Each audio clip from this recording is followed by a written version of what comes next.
TC news ಬಿಟ್ಗೆ ಸ್ವಾಗತ. ನಾನು ಸಮೀಕ್ಷಾ ಹೆಚ್ಆರ್. ಈಗ ಹೆಡ್ಲೈನ್ಸ್.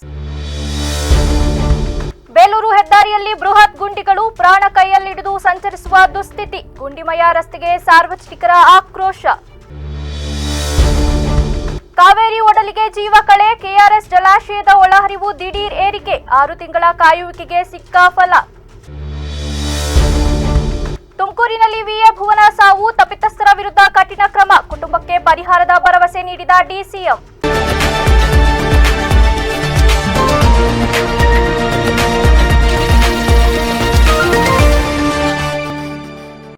ಬೇಲೂರಿನಿಂದ ಗೆಂಡೆಹಳ್ಳಿ, ಮೂಡಿಗೆರೆ, ಮಂಗಳೂರು ಹಾಗೂ ಶೃಂಗೇರಿ ಸಂಪರ್ಕಿಸುವ ಪ್ರಮುಖ ರಾಜ್ಯ ಹೆದ್ದಾರಿ ಗುಂಡಿಗಳ ರಸ್ತೆಯಾಗಿ ಮಾರ್ಪಟ್ಟಿದ್ದು, ವಾಹನ ಸವಾರರು ಹಾಗೂ ಸಾರ್ವಜನಿಕರು ಜೀವವನ್ನ ಕೈಯಲ್ಲಿ ಹಿಡಿದು ಸಂಚರಿಸುವಂತಾಗಿದೆ. ಇತ್ತೀಚೆಗೆ ನಡೆಯುತ್ತಿರುವ ಬೇಲೂರು ಚಿಕ್ಕಮಗಳೂರು ರೈಲು ಮಾರ್ಗದ ಕಾಮಗಾರಿಗೆ ದಿನನಿತ್ಯ ಭಾರಿ ಪ್ರಮಾಣದಲ್ಲಿ ಓಡಾಡುತ್ತಿರುವ ಅತಿ ಭಾರದ ಟಿಪ್ಪರ್ ಲಾರಿಗಳಿಂದ ರಸ್ತೆ ಸಂಪೂರ್ಣ ಹಾಳಾಗಿರುವುದಾಗಿ ಸಾರ್ವಜನಿಕರು ಆರೋಪಿಸಿದ್ದಾರೆ. ರಸ್ತೆಯ ಹಲವೆಡೆ ಆಳವಾದ ಗುಂಡಿಗಳು ನಿರ್ಮಾಣವಾಗಿದ್ದು, ಮಳೆ ಬಂದಾಗ ಅವು ನೀರಿನಿಂದ ತುಂಬಿ ಕಾಣಿಸದ ಕಾರಣ ಅಪಘಾತದ ಅಪಾಯ ಮತ್ತಷ್ಟು ಹೆಚ್ಚುತ್ತಿದೆ. ಗುಂಡಿಗಳು ಉಂಟಾದ ಸ್ಥಳಗಳಲ್ಲಿ ತಾತ್ಕಾಲಿಕ ದುರಸ್ತಿ ಕಾರ್ಯವನ್ನ ಕೈಗೊಳ್ಳದಿರುವುದು ಸಂಬಂಧಪಟ್ಟ ಇಲಾಖೆಗಳ ನಿರ್ಲಕ್ಷ್ಯವನ್ನ ಎತ್ತಿ ತೋರಿಸುತ್ತಿದೆ ಎಂದು ಸಾರ್ವಜನಿಕರು ಆಕ್ರೋಶ ವ್ಯಕ್ತಪಡಿಸಿದ್ದಾರೆ. ಮಳೆಗಾಲದಲ್ಲಿ ಗುಂಡಿಗಳು ಸ್ಪಷ್ಟವಾಗಿ ಕಾಣಿಸದ ಕಾರಣ ಅಪಘಾತ ಸಂಭವಿಸುವ ಸಾಧ್ಯತೆ ಹೆಚ್ಚಿದ್ದು, ಸುರಕ್ಷತೆಗೆ ಹೆಚ್ಚಿನ ಆದ್ಯತೆ ನೀಡುವಂತೆ ಸಾರ್ವಜನಿಕರು ಮನವಿ ಮಾಡಿದ್ದಾರೆ. ಹಳೆ ಮೈಸೂರು ಭಾಗದ ಜೀವನಾಡಿ ಮಂಡ್ಯ ಜಿಲ್ಲೆಯ ಶ್ರೀರಂಗಪಟ್ಟಣ ತಾಲೂಕಿನ ಕೆಆರ್ಎಸ್ ಜಲಾಶಯಕ್ಕೆ ಬರೋಬ್ಬರಿ 6 ತಿಂಗಳ ಸುದೀರ್ಘ ಕಾಯುವಿಕೆಯ ನಂತರ ಒಳಹರಿವು ಹೆಚ್ಚಾಗಿದೆ.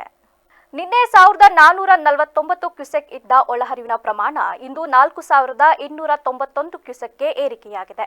ಕಾವೇರಿ ಜಲನಯನ ಪ್ರದೇಶದ ಕೆಲವೆಡೆ ಮಳೆ ಚುರುಕುಗೊಂಡ ಹಿನ್ನೆಲೆ ನೀರಿನ ಒಳಹರಿವಿನ ಪ್ರಮಾಣ ಹೆಚ್ಚಾಗಿದೆ.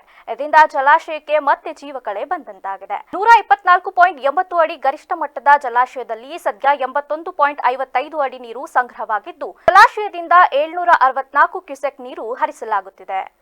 ಎಸ್ಐಆರ್ ಕರ್ತವ್ಯ ನಿರ್ವಹಿಸುತ್ತಿದ್ದ ವೇಳೆ ರಸ್ತೆ ಅಪಘಾತದಲ್ಲಿ ಮೃತಪಟ್ಟ ಗ್ರಾಮ ಲೆಕ್ಕಾಧಿಕಾರಿ ಭುವನ ಅವರ ಸಾವಿನ ಪ್ರಕರಣಕ್ಕೆ ಸಂಬಂಧಿಸಿದಂತೆ ರಾಜ್ಯದ ಉಪಮುಖ್ಯಮಂತ್ರಿ ಡಾಕ್ಟರ್ ಜಿ ಪರಮೇಶ್ವರ್ ಅವರು ತೀವ್ರ ಆಕ್ರೋಶ ವ್ಯಕ್ತಪಡಿಸಿದ್ದು, ತಪ್ಪಿತಸ್ಥರ ವಿರುದ್ಧ ಕ್ರಮ ಕೈಗೊಳ್ಳುವುದಾಗಿ ಭರವಸೆ ನೀಡಿದ್ದಾರೆ.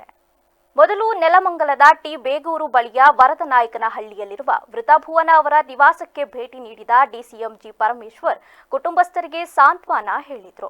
ಬಳಿಕ ತುಮಕೂರಿನಲ್ಲಿ ಪ್ರತಿಭಟನೆ ನಡೆಸುತ್ತಿದ್ದ ಸರ್ಕಾರಿ ನೌಕರರ ಬಳಿ ತೆರಳಿ ಭುವನ ಅವರ ಭಾವಚಿತ್ರಕ್ಕೆ ಪುಷ್ಪ ನಮನ ಸಲ್ಲಿಸಿ ಗೌರವ ನಮನ ಸಲ್ಲಿಸಿದರು. ಪ್ರತಿಭಟನಾ ನಿರತ ನೌಕರರನ್ನ ಉದ್ದೇಶಿಸಿ ಮಾತನಾಡಿದ ಡಿಸಿಎಂ, ಈ ದುರ್ಘಟನೆ ನಡೆದದ್ದು ಹೇಗೆ ಮತ್ತು ಇದರ ಹಿಂದಿರುವ ಕಾರಣಗಳೇನು ಎಂಬ ಬಗ್ಗೆ ಸಂಪೂರ್ಣ ತನಿಖೆ ನಡೆಸಲಾಗುವುದು. ಮೃತ ಯುವತಿಯ ಮೇಲೆ ಏನಾದರೂ ಒತ್ತಡವಿತ್ತೆ ಎಂಬುದನ್ನ ಪತ್ತೆ ಹಚ್ಚಿ ತಪ್ಪಿತಸ್ಥರ ಅಧಿಕಾರಿಗಳ ವಿರುದ್ಧ ಕಠಿಣ ಕ್ರಮ ಜರುಗಿಸಲಾಗುವುದು ಎಂದು ಸ್ಪಷ್ಟಪಡಿಸಿದರು. ಮೊದಲನೇದಾಗಿ ಏನು ಕುಮಾರಿ ಭುವನ ಅವರು ನಮ್ಮನ್ನ ಅಗಲಿ ಹೋಗಿದ್ದಾರೆ, ಅವರ ಆತ್ಮಕ್ಕೆ ಶಾಂತಿಯನ್ನು ಕೋರ್ತೇನೆ ಮತ್ತು ಅವರ ಕುಟುಂಬದವರಿಗೆ ಅವರ ನಷ್ಟವನ್ನು ಭರಿಸತಕ್ಕಂಥ ಶಕ್ತಿಯನ್ನು ಭಗವಂತ ಕೊಡಲಿ ಅಂತ ಹೇಳಿ ಪ್ರಾರ್ಥನೆಯನ್ನು ಸಲ್ಲಿಸ್ತೇನೆ. ಇದು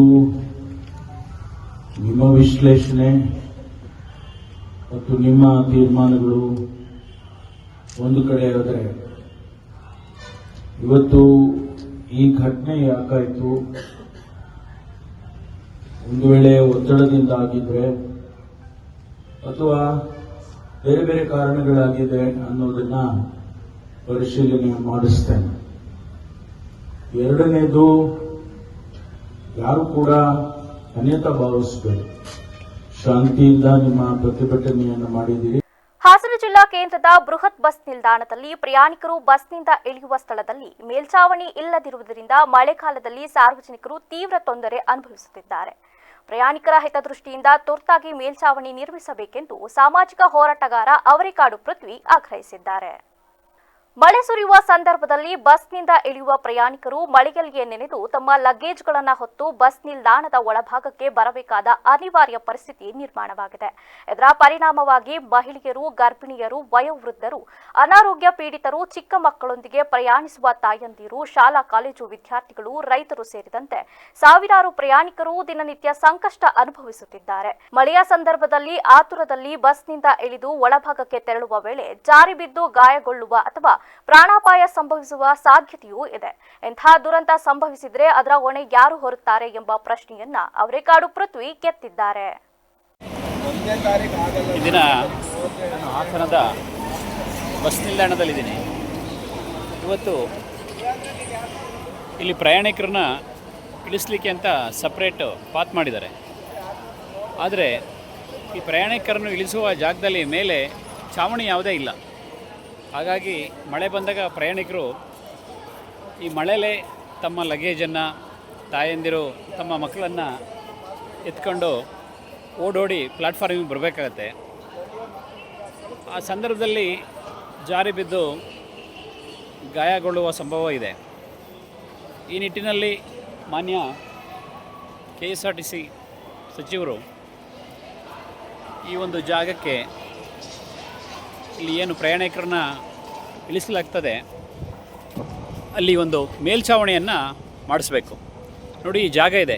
ಈ ಜಾಗಗಳಿಗೆ ಒಂದು 10 ಅಲ್ಲಲ್ಲಿ ಒಂದು ಪಿಲ್ಲರ್ ಹಾಕಿ ಈ ಒಂದು ಭಾಗದಲ್ಲಿ ಬೇರೆ ಬಸ್ಗಳನ್ನ ಬರಲಿಕ್ಕೆ ಅವಕಾಶ ಮಾಡಿಕೊಟ್ಟು ಇಲ್ಲಿ ಈ ಒಂದು ಮೇಲ್ಛಾವಣಿ ಏನಿದೆ ಅದನ್ನು ವಿಸ್ತರಿಸಬೇಕಾಗಿದೆ. ಇಲ್ಲಿ ಮಳೆಗಾಲ ಮತ್ತು ಹಿಂಗಾರು ಮಳೆಯಲ್ಲಿ ತುಂಬ ಮಳೆಗಾಳಿ ಬರ್ತದೆ. ಎಸ್ಐಆರ್ ಮಾಡುತ್ತಿರುವಾಗ ಬಿಎಲ್ಒ ಶಾಲಾ ಮುಖ್ಯ ಶಿಕ್ಷಕಿ ಪಾರ್ವತಿ ಆರೋಗ್ಯದಲ್ಲಿ ಏರುಪೇರು ಆಗಿ ತಲೆ ತಿರುಗಿ ಬಿದ್ದು ಕೈಕಾಲಿಗೆ ಪೆಟ್ಟಾಗಿದೆ. ತಕ್ಷಣ ಸ್ಥಳೀಯರು ಅವರನ್ನ ಆಸ್ಪತ್ರೆಗೆ ದಾಖಲಿಸಿದ್ದಾರೆ. ಘಟನೆಯನ್ನ ವಿವರವಾಗಿ ತಿಳಿಸಿದ ಬಿಎಲ್ಒ ಪಾರ್ವತಿ, ನನಗೆ 60 ವರ್ಷ ವಯಸ್ಸಾಗಿದೆ. ನಾನು ಅನಾರೋಗ್ಯದಿಂದ ಬಳಲುತ್ತಿದ್ದೇನೆ. ಇನ್ನು ಪೇಟೆ ಪ್ರೈಮರಿ ಬಾಲಕರ ಶಾಲೆಯಲ್ಲಿ ಮುಖ್ಯ ಶಿಕ್ಷಕಿಯಾಗಿ ಕರ್ತವ್ಯ ನಿರ್ವಹಿಸುತ್ತಿರುವ ನನ್ನನ್ನು ಬಿಎಲ್ಒ ಆಗಿ ನೇಮಿಸಲಾಗಿದೆ. ಶಾಲೆಯಲ್ಲಿ ಮುಖ್ಯ ಶಿಕ್ಷಕಿಯಾಗಿರುವ ನಾನು 250 ಮಕ್ಕಳ ಜವಾಬ್ದಾರಿಯನ್ನ ಹೊತ್ತಿದ್ದೇನೆ. ಜೊತೆಗೆ ಈ ಎಸ್ಐಆರ್ ಮಾಡಲು ನೇಮಿಸಿರುವುದರಿಂದ ಹೆಚ್ಚು ಒತ್ತಡವಾಗಿದೆ. ಭಾನುವಾರವೂ ಸಹ ಕರ್ತವ್ಯ ನಿರ್ವಹಿಸಲು ತಿಳಿಸಿದ್ರಿಂದ ಬೆಳಗ್ಗೆ 6 ಗಂಟೆಗೆ ಕೆಲಸದ ನಿಮಿತ್ತ 20ನೇ ವಾರ್ಡಿನ ಚನ್ನೇಗೌಡರ ಬೀದಿಯಲ್ಲಿ ಕೆಲಸ ನಿರ್ವಹಿಸುತ್ತಿದ್ದ ಸಂದರ್ಭ ತಲೆ ಸುತ್ತು ಬಂದು ಬಿದ್ದೆ ಎಂದು ಬೇಸರ ವ್ಯಕ್ತಪಡಿಸಿದರು. ನನ್ನ ಹೆಸರು BR ಪಾರ್ವತಿ ಅಂತ. TMC ಸ್ಕೂಲಲ್ಲಿ ಬಡ್ತಿ ಮುಖ್ಯ ಶಿಕ್ಷಕಿ ಕೆಲಸ ಮಾಡ್ತಾ ಇದ್ದೀನಿ. ನನಗೆ 60 ವರ್ಷ ವಯಸ್ಸಾಗಿದೆ. ನನ್ನನ್ನು BLO ಆಗಿ ನೇಮಕ ಮಾಡಿದ್ದಾರೆ. 20ನೇ ವಾರ್ಡಿಗೆ BLO ನೇಮಕ ಮಾಡಿದ್ದಾರೆ. ಇವತ್ತು ಭಾನುವಾರ ನಿನ್ನೆ ತಹಸೀಲ್ದಾರ್ ಸರ್ ಮೀಟಿಂಗಲ್ಲಿ ಭಾನುವಾರನೂ ಸಹಿತ SIR ಮಾಡಬೇಕು ಅಂತಂದರು. ಹಾಗಾಗಿ ನಾನು ಬೆಳಗ್ಗೆ ಡ್ಯೂಟಿ ಮಾಡಲಿಕ್ಕೆ ಅಂತ ಬಂದಾಗ ಅಲ್ಲಿ ಇದ್ರ ಚನ್ನಕೇಶಗೌಡರು ಬೀದಿನಲ್ಲಿ ತಲೆ ಸುತ್ತಿ ಬಿದ್ದು ಅಲ್ಲಿ ಜನ ಎಲ್ಲ ನನ್ನನ್ನು ಆಸ್ಪತ್ರೆಗೆ ಅಡ್ಮಿಟ್ ಮಾಡಿದ್ದಾರೆ. ನಾನು ಈಗಾಗಲೇ ಸಾಧ್ಯವಾದಷ್ಟುವರೆಗೆ ನನ್ನನ್ನು ಬದಲಾಯಿಸ್ಕೊಡ್ಬೇಕು ಅಂತೇಳ್ಬಿಟ್ಟು ಎಲ್ರಿಗೂ ಸಂಬಂಧಪಟ್ಟಂಥ ಅಧಿಕಾರಿಗಳಿಗೆ ಅರ್ಜಿ ಕೊಟ್ಟರು ಸಹಿತ ನನ್ನನ್ನು ಬದಲಾಯಿಸ್ಕೊಟ್ಟಿಲ್ಲ.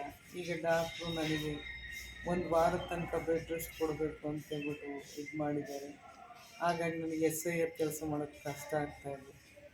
ಅದಕ್ಕೋಸ್ಕರ ತಾವು ನಾನು ಈ ಒಂದು ಕೆಲಸಕ್ಕೆ ಬದಲಾಯಿಸ್ಕೊಡ್ಬೇಕು ಅಂತ ಮನವಿ ಮಾಡ್ಕೊತಾ ಇದ್ದೀನಿ. ನನಗೀಗ 60 ವರ್ಷ ನಡೀತಾ ಇದೆ. ಈ ವೇಳೆ ಶಿಕ್ಷಕಿಯ ಸಹೋದರಿ ಸುಮಾ ಮಾತನಾಡಿ, ನನ್ನ ಸಹೋದರಿಗೆ ಸುಮಾರು 60 ವರ್ಷ ವಯಸ್ಸಾಗಿದೆ. ಈಗಾಗಲೇ ಆರೋಗ್ಯ ಸಮಸ್ಯೆಯಿಂದ ಬಳಲುತ್ತಿದ್ದರೂ ಶಾಲೆಯ ಕರ್ತವ್ಯದ ಜೊತೆಗೆ ಹೆಚ್ಚುವರಿ ಜವಾಬ್ದಾರಿಗಳನ್ನು ನಿರ್ವಹಿಸುವಂತೆ ಒತ್ತಡ ಹೇರಲಾಗಿತ್ತು. ಹಲವು ಬಾರಿ ಆರೋಗ್ಯದ ಕಾರಣ ನೀಡಿ BLO ಕರ್ತವ್ಯದಿಂದ ವಿನಾಯಿತಿ ನೀಡುವಂತೆ ಅಧಿಕಾರಿಗಳಿಗೆ ಮನವಿ ಮಾಡಿದ್ರೂ ಯಾವುದೇ ಸ್ಪಂದನೆ ಸಿಕ್ಕಿಲ್ಲ ಎಂದು ತಿಳಿಸಿದರು.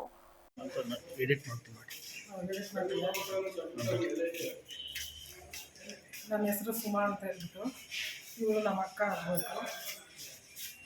ಈಗ ಅವ್ರಿಗೆ 60 ವರ್ಷ ರನ್ನಿಂಗಲ್ಲಿದ್ದಾರೆ. ಈಗ SIR ಇದಕ್ಕೆ ಹಾಕಿದ್ದಾರೆ ಅವ್ರನ್ನ. ಅವರು ಬೆಳಗ್ಗೆ ಭಾನುವಾರ ನಂದನೇ ಡ್ಯೂಟಿಗೆ ಹೋಗಿ ತಿಂಡಿ ಮಾಡ್ದಂಗೆ ಕೆಲಸದ ಒತ್ತಡದಲ್ಲಿ ತಲೆ ಸುತ್ತು ಬಿದ್ದು ಕಾಲು ಮಂಡಿ ಫ್ರ್ಯಾಕ್ಚರ್ ಆಗಿದೆ. ಅವರಿಗೆ ನಡೆಯೋಕ್ಕಾಗ್ತಿಲ್ಲ. 1 ವಾರ ಬೆಡ್ ರೆಸ್ಟ್ ಕೊಡಬೇಕು ಅಂತ ಹೇಳಿದ್ದಾರೆ ಡಾಕ್ಟ್ರು. ಇದರಲ್ಲೂ ಅವಳು ಕೆಲಸ ಮಾಡೋಕ್ಕೆ ಈ ಪರಿಸ್ಥಿತಿ ಆಗಿದೆ. 60 ವರ್ಷ ಇದ್ದರು. PMC ಸ್ಕೂಲಲ್ಲಿ HPBS ಸ್ಕೂಲಲ್ಲಿ HM ಆಗಿ ವರ್ಕು ಮಾಡ್ತಿದ್ದಾರೆ. ಆ ಕೆಲಸದ ಒತ್ತಡದ ಜೊತೆಗೆ SIR ಪ್ರಕ್ರಿಯೆಗೆ ಅವ್ರನ್ನ ಹಾಕಿದ್ದಾರೆ. ಭಾನುವಾರನೂ ಒಂದಲ್ಲೇ ಬೆಳಗ್ಗೆ ಅಂದಲೇ ರಾತ್ರಿ ಅಂದಲೇ 12 ಗಂಟೆವರೆಗೂ ಕೆಲಸ ಮಾಡಿ ಅವ್ರ ಪರಿಸ್ಥಿತಿ ಹಿಂಗಾಗಿದೆ. ತಿಂಡಿ ಊಟ ನೆಟ್ಟಿಗೆ ಮಾಡ್ದಲೆ ಅವ್ರು ಮೊದಲೇ ಪೇಷಂಟ್ ಅವರು ತಿಂಡಿ ಊಟ ಮಾಡ್ದಲ್ಲ ಈ ಪರಿಸ್ಥಿತಿ ಬಂದಿದ್ದಾರೆ. ನಾಳೆ ದಿನ ಏನಾದರೂ ಹೆಚ್ಚು ಕಡಿಮೆ ಆದರೆ ಇದಕ್ಕೆ ಯಾರು ಹೊಣೆಯಾಗಿದ್ದಾರೆ? ಅವರು ತುಂಬ ಸರಿ ಸಂಬಂಧಪಟ್ಟ ಅಧಿಕಾರಿಗಳನ್ನು ಕೇಳ್ಕೊಂಡಿದ್ದಾರೆ, ನನ್ನನ್ನು ಈ ಪ್ರಕ್ರಿಯೆಯಿಂದ ಕೈ ಬಿಡಿ, ನನಗೆ ವಯಸ್ಸಾಗಿದೆ, ಅದು PMC ಯೋಜನೆ. ಸಕಲೇಶಪುರ ತಾಲೂಕಿನ ಬ್ಯಾಕರವಳ್ಳಿ ಸಮೀಪದ ಕುಣಿಗಲ್ ಗ್ರಾಮದಲ್ಲಿ ಬೃಹತ್ ಗಾತ್ರದ ಮರ ಉರುಳಿ ಬಿದ್ದ ಪರಿಣಾಮ ಸುಮಾರು 10 ವಿದ್ಯುತ್ ಕಂಬಗಳು ಕುಸಿಯುವ ಅಪಾಯ ಕೂದಲೆಳೆ ಹಂತದಲ್ಲಿ ತಪ್ಪಿದೆ. ಅದೃಷ್ಟವಶಾತ್ ಯಾವುದೇ ಪ್ರಾಣಹಾನಿ ಸಂಭವಿಸಿಲ್ಲ. ಈ ಕುರಿತು ಪ್ರತಿಕ್ರಿಯಿಸಿರುವ ಮಲೆನಾಡು ರಕ್ಷಣಾ ಸೇನೆ ತಾಲೂಕು ರೈತ ಘಟಕದ ಅಧ್ಯಕ್ಷ BM ಪ್ರಸನ್ನ ಕುಣಿಗಲ್, ಇಂತಹ ತುರ್ತು ಸಂದರ್ಭಗಳಲ್ಲಿ ತಮ್ಮ ಜೀವದ ಹಂಗು ತೊರೆದು ಹಗಲಿರುಳು ಶ್ರಮಿಸುವ ವಿದ್ಯುತ್ ಇಲಾಖೆಯ ಲೈನ್ಮನ್ಗಳ ಸೇವೆಯನ್ನ ಸಾರ್ವಜನಿಕರು ಗೌರವಿಸಬೇಕು. ಭಾರೀ ಮಳೆ, ಗಾಳಿ, ಕತ್ತಲೆ, ಕಾಡು ಪ್ರದೇಶ ಎಂಬ ಯಾವುದೇ ಸವಾಲುಗಳಿದ್ದರೂ ವಿದ್ಯುತ್ ಪೂರೈಕೆಯನ್ನ ಶೀಘ್ರ ಮರುಸ್ಥಾಪಿಸಲು ವಿದ್ಯುತ್ ಸಿಬ್ಬಂದಿ ನಿರಂತರವಾಗಿ ಶ್ರಮಿಸುತ್ತಾರೆ. ಅವರ ಸೇವೆ ಕೇವಲ ಕರ್ತವ್ಯವಲ್ಲ, ಸಮಾಜದ ಮೇಲಿನ ಬದ್ಧತೆಯ ಪ್ರತೀಕವಾಗಿದೆ. ಆದ್ದರಿಂದ ಗ್ರಾಮಸ್ಥರು ಅವರೊಂದಿಗೆ ಸಹಕಾರದಿಂದ ನಡೆದುಕೊಂಡು ಅಗತ್ಯ ನೆರವು ನೀಡುವುದು ಪ್ರತಿಯೊಬ್ಬರ ಸಾಮಾಜಿಕ ಜವಾಬ್ದಾರಿಯಾಗಿದೆ. ವಿದ್ಯುತ್ ಸಿಬ್ಬಂದಿಯ ಸುರಕ್ಷತೆಗೆ ಆದ್ಯತೆ ನೀಡುತ್ತಾ ಅವರ ಕಾರ್ಯಕ್ಕೆ ಸಹಕಾರ ನೀಡುವ ಮೂಲಕ ಗ್ರಾಮಸ್ಥರು ಮಾದರಿಯಾಗಬೇಕು ಎಂದು ಮನವಿ ಮಾಡಿದರು. ನಮಸ್ಕಾರ.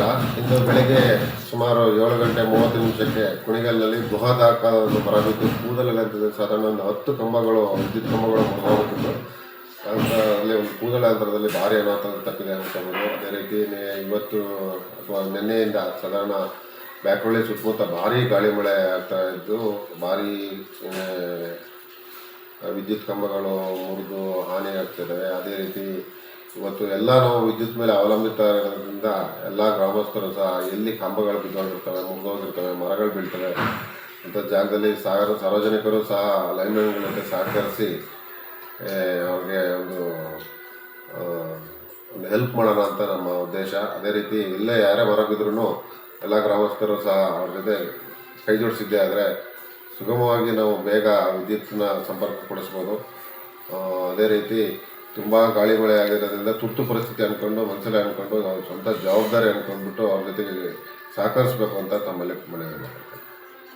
ಬಸ್ಸಿಗಾಗಿ ಕಾಯುತ್ತಿದ್ದ PUC ವಿದ್ಯಾರ್ಥಿನಿ ಮೇಲೆ ಪಾಗಲ್ ಪ್ರೇಮಿಯೊಬ್ಬ ಭೀಕರವಾಗಿ ದಾಳಿ ಮಾಡಿರುವ ಘಟನೆ ದಕ್ಷಿಣ ಕನ್ನಡ ಜಿಲ್ಲೆಯ ಬಂಟವಾಳದ ಮೋತಿಮಾರ್ ಪಡ್ಪು ಎಂಬಲ್ಲಿ ನಡೆದಿದೆ. ಭೀಕರ ದಾಳಿಯಿಂದ ವಿದ್ಯಾರ್ಥಿನಿ ಗಂಭೀರವಾಗಿ ಗಾಯಗೊಂಡಿದ್ದಾರೆ.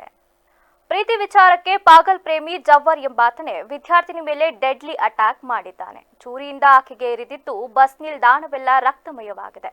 ಹಲ್ಲೆಗೆ ಒಳಗಾಗಿ ರಕ್ತದ ಮಡುವಿನಲ್ಲಿ ಬಿದ್ದಿದ್ದ ವಿದ್ಯಾರ್ಥಿನಿಯನ್ನ ಕಂಡು ಸಾರ್ವಜನಿಕರು ಆಸ್ಪತ್ರೆಗೆ ದಾಖಲಿಸಿದ್ದಾರೆ. ಸ್ಥಳೀಯ ವ್ಯಾಪಾರಿ ಜವ್ವರ್ ಎಂಬಾತ ವಿದ್ಯಾರ್ಥಿನಿ ಮೇಲೆ ಭೀಕರ ದಾಳಿ ನಡೆಸಿದ್ದಾನೆ ಎಂದು ತಿಳಿದು ಬಂದಿದೆ. ದಾಳಿ ಬಳಿಕ ಜವ್ವರ್ ಪೊಲೀಸರಿಗೆ ಶರಣಾಗಿದ್ದು ಠಾಣೆಯಲ್ಲಿ ವಿಚಾರಣೆ ನಡೆಸಲಾಗಿದೆ. ಸ್ಥಳಕ್ಕೆ ಬಂಟವಾಳ ಗ್ರಾಮಾಂತರ ಠಾಣಾ ಪೊಲೀಸರು ಭೇಟಿ ನೀಡಿ ಪರಿಶೀಲನೆ ನಡೆಸಿದ್ದಾರೆ. ಈ ಸಂಬಂಧ ಪ್ರಕರಣ ದಾಖಲಿಸಿಕೊಂಡು ತನಿಖೆ ನಡೆಸುತ್ತಿದ್ದಾರೆ. ಬಿಜೆಪಿಯವರು ಇದೀಗ ದೇವರ ಹೆಸರಲ್ಲಿ ಚಂದ ಕದಿಯಲು ಶುರು ಮಾಡಿದ್ದಾರೆ. ಚುನಾವಣಾ ಆಯೋಗ ಲಾಜಿಕಲ್ ಡಿಸ್ಕ್ರಿಪೆನ್ಸಿಯ ಅರ್ಥವನ್ನ ವಿವರಿಸಿದ್ರೆ ನಾನು ರಾಜೀನಾಮೆ ನೀಡಲು ಸಿದ್ಧ ಎಂದು ಸಚಿವ ಪ್ರಿಯಾಂಕ್ ಖರ್ಗೆ ತೀವ್ರ ವಾಗ್ದಾಳಿ ನಡೆಸಿದ್ದಾರೆ. ನಗರದಲ್ಲಿಂದು ಮಾಧ್ಯಮದೊಂದಿಗೆ ಮಾತನಾಡಿದ ಅವರು ಬಿಜೆಪಿ ನಾಯಕರು ಹಾಗೂ ಚುನಾವಣಾ ಆಯೋಗದ ನಡೆಗಳ ವಿರುದ್ಧ ತೀವ್ರ ಆಕ್ರೋಶ ವ್ಯಕ್ತಪಡಿಸಿದರು. ಎಷ್ಟು ದಿನ ಬಿಜೆಪಿಯವರು ಓಟ್ ಚೋರಿ ಮಾಡಿದ್ರೂ ಆಳಂದ ಮತ್ತು ಮಹದೇವಪುರದಲ್ಲಿ ಅವರ ಓಟ್ ಚೋರಿ ಈಗಾಗಲೇ ಸಾಬೀತಾಗಿದೆ. ಇದೀಗ ಅವರು ಚಂದ ಚೋರಿ ಶುರು ಮಾಡಿದ್ದಾರೆ. ಜಂಪಕ್ ರಾಯ್ ಗೋಪಾಲ್ಜಿ ಎನ್ನುತ್ತಾ ಜಿಗಳಂತೆ ವರ್ತಿಸುವ ಇವರು ದೇವರ ಹೆಸರಲ್ಲಿ ಲೂಟಿ ಮಾಡುತ್ತಿದ್ದಾರೆ. ಇವರೆಲ್ಲ ಸೇರಿ ಕರ್ನಾಟಕದ ಮರ್ಯಾದೆ ಕಳೆಯಲು ಬಂದಿದ್ದಾರೆ ಎಂದು ಸಚಿವರು ವಾಗ್ದಾಳಿ ನಡೆಸಿದರು. ಇನ್ನು ಮತದಾರರ ಪಟ್ಟಿಯಿಂದ ಹೆಸರು ಡಿಲೀಟ್ ಮಾಡುತ್ತಿರುವ ಪ್ರಕ್ರಿಯೆ ಕುರಿತು ಕಿಡಿಕಾರಿದ ಅವರು ಒಂದು ಅಕ್ಷರ ತಪ್ಪಾಗಿದ್ರೂ ಮತದಾರರ ಹೆಸರು ಡಿಲೀಟ್ ಮಾಡುತ್ತಿದ್ದಾರೆ. ಇದನ್ನೇ ಕೇಳಿದ್ರೆ ಲಾಜಿಕಲ್ ಡಿಸ್ಕ್ರಿಪೆನ್ಸಿ ಎಂದು ಸಬೂಬು ಹೇಳುತ್ತಿದ್ದಾರೆ. ಅಸಲಿಗೆ ಆ ಲಾಜಿಕಲ್ ಡಿಸ್ಕ್ರಿಪೆನ್ಸಿ ಎಂದರೆ ಏನು ಎಂಬುದನ್ನ ಚುನಾವಣಾ ಆಯೋಗ ಮೊದಲು ಜನರಿಗೆ ಹೇಳಬೇಕು ಎಂದು ಆಗ್ರಹಿಸಿದರು.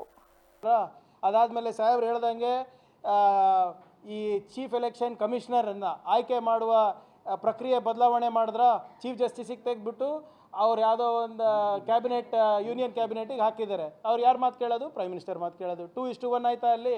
ಅದಾದಮೇಲೆ ಏನು ಮಾಡಿದ್ರು? ಜುಡಿಷಿಯಲ್ ಇಮ್ಯುನಿಟಿ ತಂದರು.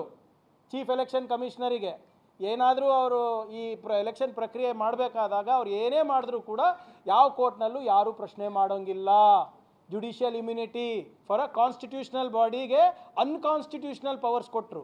ಅದಾದಮೇಲೆ ಏನು ಮಾಡಿದ್ರು, 70 ಜನ MP ಗಳಿಗೆ ಹೊರಗೆ ಹಾಕ್ಬಿಟ್ಟು ಈ ಬಿಲ್ಲನ್ನು ಪಾಸ್ ಮಾಡಿದ್ರು. ತಮ್ಗೆ ನೆನಪಿರ್ಬೋದು, ಅದು ಸಂವಿಧಾನಿಕವಾಗ. ಅದಾದಮೇಲೆ ಅಂತಂದರು, ನಿಮಗೆ SIR ತಂದರು. ಬಿಹಾರ್ನಲ್ಲಿ ಒಂದು ಸಣ್ಣ ಪ್ರಯೋಗ ನಡೆಸಿದ್ರು, ಸಕ್ಸಸ್ ಆಯಿತು. ಕೇರಳನಲ್ಲಿ ಎಚ್ಚೆತ್ಕೊಂಡ್ಬಿಟ್ಟು ನಾವು ಪರ್ಮನೆಂಟ್ ರೆಸಿಡೆನ್ಸಿ ಸರ್ಟಿಫಿಕೇಟು PDOಗಳ ಮುಖಾಂತರ ಕೊಡೋಕ್ಕೆ ಸ್ಟಾರ್ಟ್ ಮಾಡಿದಾಗ ಅದು ಕಮ್ಮಿ ಆಯಿತು. ಅಲ್ಲಿ ಕಲ್ತರು, ಮತ್ತೆ ತಮಿಳ್ನಾಡಿಗೆ ಹೋದರು, ಅಲ್ಲೇನೋ ಒಂದು ಪ್ರಯೋಗ ಮಾಡಿದ್ರು, ಸಕ್ಸಸ್ ಆಯಿತು. ಮತ್ತು ಈ 3 ರಾಜ್ಯದಲ್ಲಿ ಏನು ಲೋಪಗಳಿತ್ತು ಅದು ನ್ಯೂನತೆಗಳನ್ನು ಬೆಂಗಾಲ್ನಲ್ಲಿ. ಈಗ ಸಂಕ್ಷಿಪ್ತ ಸುದ್ದಿಗಳು.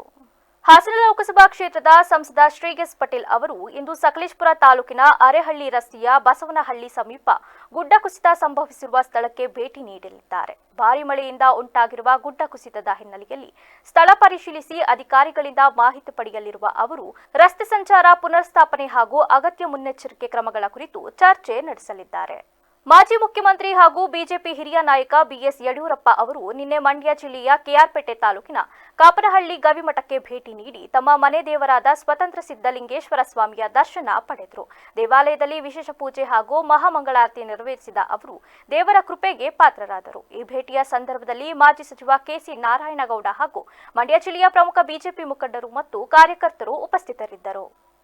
ಈಗ ಮತ್ತೊಮ್ಮೆ ಹೆಡ್ಲೈನ್ಸ್. ಬೇಲೂರು ಹೆದ್ದಾರಿಯಲ್ಲಿ ಬೃಹತ್ ಗುಂಡಿಗಳು, ಪ್ರಾಣ ಕೈಯಲ್ಲಿಡಿದು ಸಂಚರಿಸುವ ದುಸ್ಥಿತಿ. ಗುಂಡಿಮಯ ರಸ್ತೆಗೆ ಸಾರ್ವಜನಿಕರ ಆಕ್ರೋಶ. ಕಾವೇರಿ ಒಡಲಿಗೆ ಜೀವ ಕಳೆ, KRS ಜಲಾಶಯದ ಒಳಹರಿವು ದಿಢೀರ್ ಏರಿಕೆ. 6 ತಿಂಗಳ ಕಾಯುವಿಕೆಗೆ ಸಿಕ್ಕ ಫಲ. ತುಮಕೂರಿನಲ್ಲಿ VA ಭುವನ ಸಾವು, ತಪ್ಪಿತಸ್ಥರ ವಿರುದ್ಧ ಕಠಿಣ ಕ್ರಮ. ಕುಟುಂಬಕ್ಕೆ ಪರಿಹಾರದ ಭರವಸೆ ನೀಡಿದ DCM. ಕ್ಷಣ ಕ್ಷಣದ ಸುದ್ದಿಗಾಗಿ ನೋಡ್ತಾ ಇರಿ VVC TV, ಸತ್ಯದ ಕಡೆ ನಮ್ಮ ನಡೆ.